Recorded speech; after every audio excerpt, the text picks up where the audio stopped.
I used to be homeless. I used to sleep in alleys. In the wintertime, I was sleeping on church stairs. I shoplifted from stores so that I could have something to eat that day. I was declined day after day from shelters on a waiting list because I didn't have a child, so I wasn't priority. I didn't have warm clothes, and living in New Jersey, it was so cold. It was snowing outside, and I was literally wrapped in a blanket, sleeping in the snow. Many nights I thought I wasn't going to wake up the next morning, but I still got up the next day and I hustled and I went to the library. I picked up change off the ground so that I could be able to print out resumes and make me a resume. I went to the welfare office when I got my food stamps. They used to have a program where they would help you find a job so that way you don't have to stay on government assistance. I don't know what's required of it now because I haven't had food stamps in many years. But at the time, that's what the requirement was. You had to try to get a job.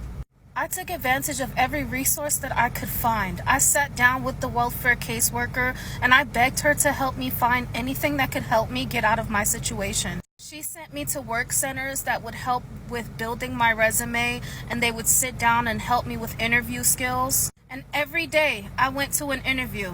I spent my days sitting at the library and going to interviews. I started off with a few shitty jobs, worked my way up in those jobs, built my resume, and then started getting better jobs for myself. The point of me telling you all of this is because I am so fucking sick of people getting on the internet and talking about how desperately they need Medicaid and food stamps while they are able-bodied adults who can get the fuck up and get it for themselves.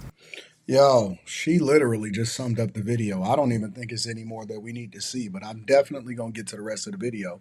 The fact of the matter is this: I hear so many excuses from people, and this is not just in regards to welfare, food stamps, government assistance, and all of that, because I truly believe that most people, overwhelmingly most people, are running in the Victim Olympics. But I also hear a lot of people use the excuse and say, well, you so far removed or whatever. You don't know people's stories. You don't know her story. You don't know my story. I could relate to what she's saying, not as much as like being homeless and all of that stuff, but when the 2008 crisis happened and everything crashed out, and I was right here smack dab in the middle of Detroit, and it was the hardest hit place in the United States of America. I spent the majority of my days in the library studying, going back to school and hustling and grinding. And so when people make the excuse and say, oh, it's just because you so far removed, or you doing okay, or you middle class, or you rich, or you that, they're making excuses why they are too lazy to get off their butts and go and hustle and go and get a bag. And so what they do is they justify the idea that they can be on food stamps for the rest of their life. But in reality, they're just really degenerates. They're not focused. They keep on trying to blame the system and the government for everything. Everything then becomes Trump's fault, even though he's only been back in office for the last 6 months.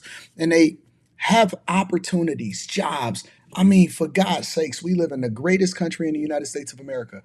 There were illegal migrants that didn't even speak English working. Yeah, they was also using our taxpayer dollars. But what I'm saying is, if you're telling me that you can't go and get a job, that you can't go and build your resume, that you have a roof over your head, you got a phone in your hand that you continue to make sure that you type shit to me every single day. You got an iPad, a computer, you got everything.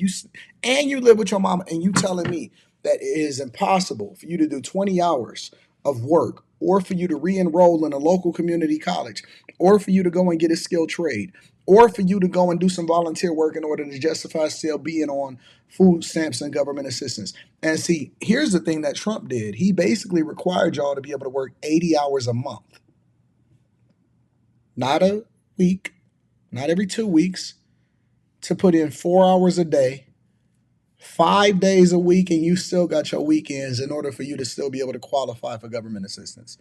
And you chose to have kids. You chose to have children. One of the things that I heard her say, and see, the reason why, see, this is what it's for. It's for people that need a little bit of help, or a handout, or a leg up, or temporary assistance, and all of that stuff. That's what it's for. It's not for you to live the rest of your life on it and then to have these white apologists sitting here talking about what we should do and what you should do with your tax money. They want to spend your money even though you grinding and hustling and you are relentlessly pursuing greatness. And so you utilizing all of your God-given will and skills, and they want to make an excuse as to why they can't do it and why they can't get it or why you shouldn't be justified in the way that you feel and why you shouldn't have any say-so on what happens to your tax dollars. Cook, baby, cook.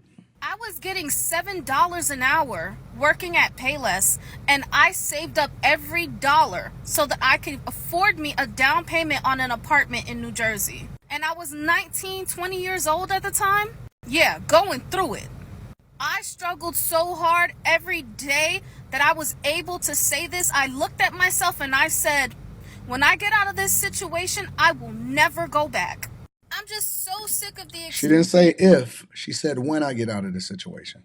excuses. Grown ass people getting on this app to talk and show how fucking lazy they are and how greedy they are and how entitled they are. That you feel every other American who is working really fucking hard to pay taxes and make a living for themselves should be funding your free life.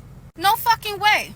I never wanted a handout from anybody. I worked so fucking hard to get where I am. I worked so fucking hard to never be homeless again. I remember at 20 years old, I walked into the mayor's office in New Jersey and I said, hey, I can't get into a shelter. Please help me. And the lady, the secretary, sat down with me and wrote me a letter to get me into an apartment because nobody would accept me.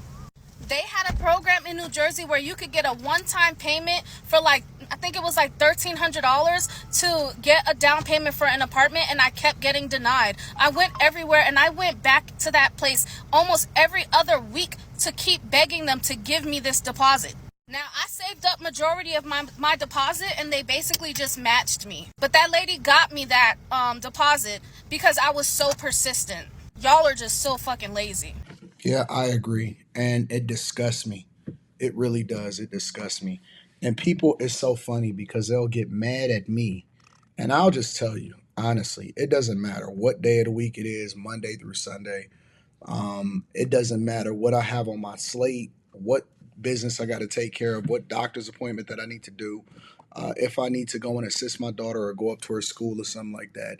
I still regularly put in 12, 13, 14, 15, 16, sometimes 17, 18 hours a day, grinding, hustling, going to get it, making sure that I'm on top of it, and all of that stuff. And I see people literally making excuses every single day why they cannot, why they will not, and why they refuse to do what they're supposed to do. One of the things that I noticed about this video, and I was looking at it intently because I always look at the different things that are speaking to me, communicating to me, and what is happening inside of the video. And one of the things that I see inside of the video is that she looks to be a very, very proud American, meaning that she loves this country, she celebrates it, and she sees the value in what this country really represents because she has the red, white, and blue and the stars and the flag on her little thing that's on her head or whatever, right? And these are the type of people that make me proud to be in the United States of America. These are the type of people that make me proud to be an American. And it's also the type of black people that we need, that we don't have to save black fatigue for. And just people that just truly reflect the opportunities that come in America. I don't mind my tax dollars going towards people like this that then basically they become tax-paying citizens of the United States of America and they start paying it forward also. I think that a lot of our government agencies and these Democrat parties, they have been compromised and they have been used to enrich themselves, and it's not beneficial to the people. And so thank God that Trump is now ending these programs for people that are able-bodied. And now you have to go and get a job and you got to go hustle it up, big dog. You got to hustle. Let me know what y'all think inside of the comments. Make sure y'all tap into the Patreon. Link is in the description. Also, Teach Henley, 40% off your first order, 20% off of life. Make sure you tap into the Patreon. Link is in the description, as well as pinned to the top of the chat.